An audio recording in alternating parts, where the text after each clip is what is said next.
Online প্রতারণা ও মানব পাচারের মতো অপরাধ বর্তমান সমাজের একটি চিরাচরিত রূপ। তবে এই অপরাধ যখন পারিবারিক ব্যবসায় পরিণত হয় তখন তা কেবল আইন শৃঙ্খলার অবনতি নয়, বরং সামাজিক অবক্ষয়ের এক চরম দৃষ্টান্ত হয়ে দাঁড়ায়।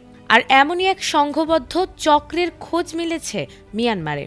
একই পরিবারের সদস্যদের নেতৃত্বে পরিচালিত এই চক্রটির ভয়াবহ কর্মকাণ্ডের কারণে সম্প্রতি তাদের বিরুদ্ধে চীনের নেয়া কঠোর পদক্ষেপ বিশ্বজুড়ে চাঞ্চল্য সৃষ্টি করেছে। মিয়ানমারের সীমান্তবর্তী লাওকাইংয়ে দীর্ঘদিন ধরে ত্রাস সৃষ্টি করা কুখ্যাত মিং পরিবারের ১১ সদস্যের মৃত্যুদণ্ড কার্যকর করেছে চীন। আন্তর্জাতিক মানবাধিকার সংস্থার নজর থাকা সত্ত্বেও নজিরবিহীন অপরাধের দায়ে দ্রুত এই কঠোর শাস্তি কার্যকর করা হয়েছে। আদালতে এ রায় ঘোষণা করা হয়েছিল গত বছরের সেপ্টেম্বরে। ২০০৯ সাল থেকে শান রাজ্যের এই সীমান্ত শহরটি কার্যত নিয়ন্ত্রণ করছিল মিং, বাও, ওয়েই ও লিউ এই ৪ প্রভাবশালী পরিবার।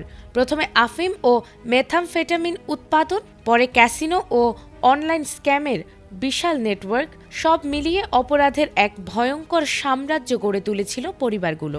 এর মধ্যে মিং পরিবারের পরিচালিত ক্রাউচিং টাইগার ভিলা ছিল সবচেয়ে নৃশংস। ভালো চাকরির প্রলোভনে হাজার হাজার চীনা নাগরিককে সেখানে বন্দী করে পিগ বাচারিং সহ নানা অনলাইন প্রতারণায় বাধ্য করা হতো। শারীরিক নির্যাতন ছিল সেখানকার নিয়মিত ঘটনা।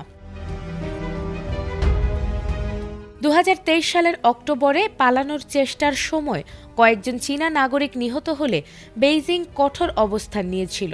মিয়ানমারের গৃহযুদ্ধের সুযোগে বিদ্রোহী গোষ্ঠী MNDAA লাওকাইং দখল করে এই পরিবারগুলোর নেতাদের আটক করে চীনের পুলিশের হাতে তুলে দিয়েছিল।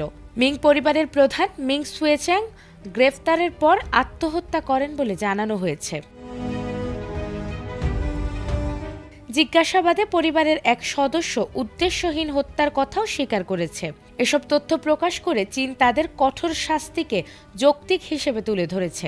মিং পরিবারের ১১ জনের মৃত্যুদণ্ড কার্যকর হলেও বাও, ওয়েই ও লিউ পরিবারের বিচার এখনও চলমান। তবে বিশ্লেষকরা সতর্ক করে বলছেন, বড় কেন্দ্র ভেঙে পড়লেও অনলাইন স্ক্যাম চক্র এখন ছড়িয়ে পড়ছে নতুন দুর্গম অঞ্চলে, যা আন্তর্জাতিক সম্প্রদায়ের জন্য বড় চ্যালেঞ্জ। নাজমুন নাহার জান্নাত, ATN বাংলা।